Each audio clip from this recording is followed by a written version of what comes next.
তুমি কি কখনো এমন একটা কষ্ট বহন করেছ যেটার কথা কাউকে বলনি, যেটা রাতের বেলা একা থাকলে বুকের ভেতর চাপ দেয়, কিন্তু ভোরবেলা উঠে তুমি আবার ঠিকঠাক মানুষ সেজে বেরিয়ে যাও? আজকের ভিডিওটা সেই কষ্টের জন্য। তুমি হাসো, মানুষের সাথে কথা বলো, ভালো থাকার ভান করো, কিন্তু ভেতরে ভেতরে একটা চুপচাপ কান্না থাকে, যেটা চোখ দিয়ে বের হয় না, বুকের ভেতরেই জমে থাকে। তুমি বলতে পারো না, কারণ কে বুঝবে? কারণ কেউ না জিজ্ঞেস করলে বলাটা দুর্বলতা মনে হয়। কারণ তুমি সবসময় শক্ত থেকেছ সবার জন্য।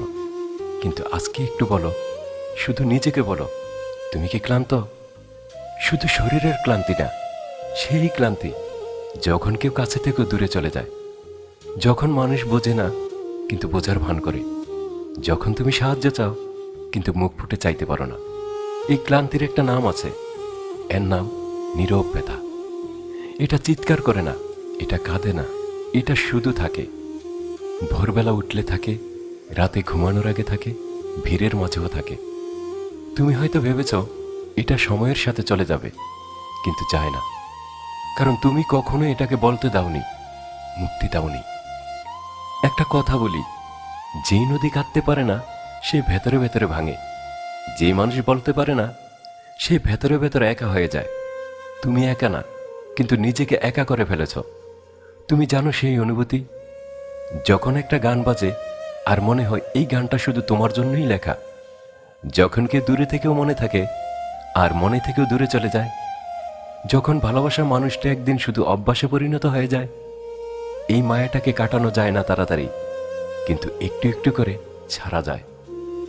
তবে একটা প্রশ্ন মাথায় রাখো, সেই মানুষটা কি তোমাকে ছেড়ে গেছে, নাকি তুমি নিজেই নিজেকে ছেড়ে দিয়েছিলে তাকে ধরে রাখতে গিয়ে?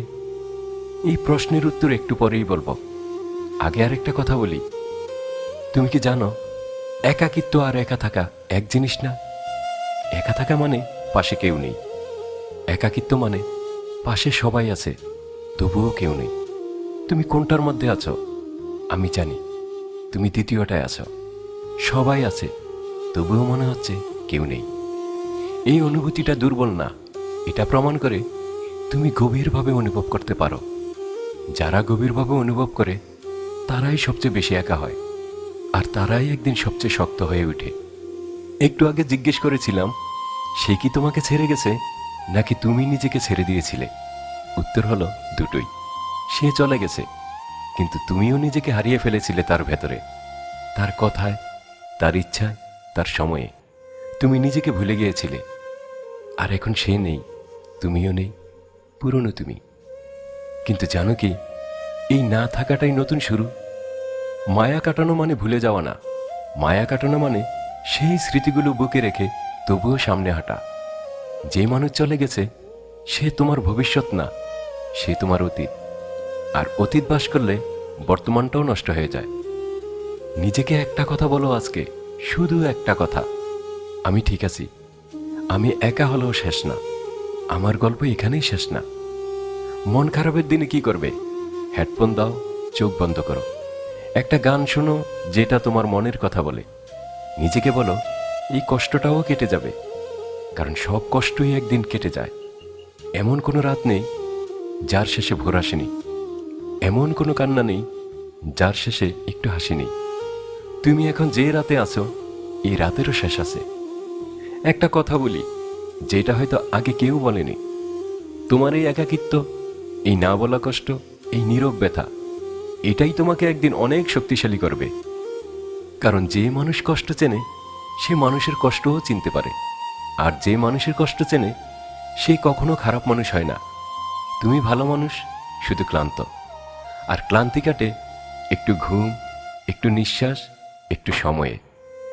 ভিডিওটা যদি তোমার মনের কথা বলে মনে হয়, একটা হৃদয় দিয়ে যেও, তোমার অনুভূতিটা মন্তব্যে লিখে যেও। একটা মন্তব্য আমাকে পরের ভিডিও বানানোর সাহস দেয়। আর পরের ভিডিওতে আসছে মন খারাপের রাতে হেডফোন দিয়ে একা শোনার মতো কিছু কথা, হারানো মানুষের মায়া কাটানোর পথ, একাকিত্বকে জয় করার অনুপ্রেরণা, আর জীবনের সেরা কিছু শায়েরি যেগুলো বুকে গিয়ে লাগে।